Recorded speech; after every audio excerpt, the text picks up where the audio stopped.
जळगावला एका दिवसात कुठलं स्ट्रीट फूड खायचं हे सांगणारे एका मिनिटात. इथे सकाळी नाश्त्याला भेळ खातात, त्यामुळे पहिलं जा दुर्गा चाट सेंटर मध्ये खमंग भेळ खायला.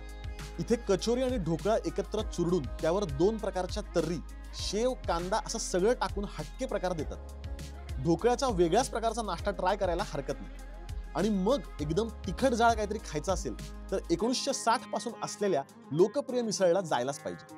ही तिकडे प्रॉपर तिकडे जिभेवरती गेल्यावरतीच ना डायरेक्ट फटाकेच फुटायला लागले सगळे तोंडामध्ये. चविष्ट आहे पण तिखट आहे. यावर गोड काहीतरी खायला पाहिजे, त्यामुळे जलेबी जंक्शन मध्ये गरमागरम जिलेबी खा. खुसखुशीत लागते.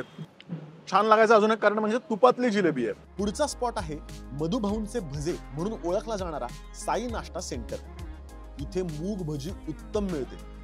आणि आता जळगावला आलोच आहे तर केळा वेफर्स खाल्लेच पाहिजेत. तर मी गेलो A1 केळा वेफर्स मध्ये, जिथे ताजे ताजे वेफर्स आपल्या समोर बनतात. तर मीठ नाहीये, ह्याला मसाला नाहीये, पण इतके फ्रेश आहेत ना, म्हणजे विदाऊट मीठ सुद्धा उत्तम लागतात. इतकी छान चव आहे.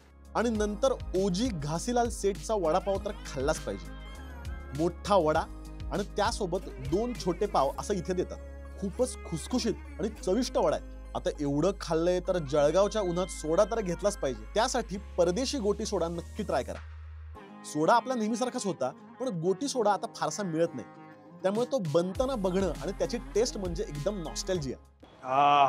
बरं, अजूनही आपली लिस्ट संपली नाहीये, त्यामुळे पटकन फॉलो करा. संध्याकाळच्या वेळी अमर रगडाला चला. इथे गरमागरम सामोसा रगडा घ्या. कम्प्लिटली वेगळे मसाले, एकदम खानदेशी टेस्टचं हे चाट होतं. नंतर जळगाववरून काही खाऊन यायचं असेल तर महालक्ष्मी चिवडामधून मक्याचा चिवडा आणि टोमॅटो शेव घ्या. बेस्ट आहे.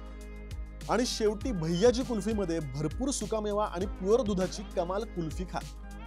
भाऊ लई खायला जळगावमध्ये, त्यामुळे अजून काहीतरी मी मिस केलं असेलच तर नक्की कमेंट करून मला सांगा.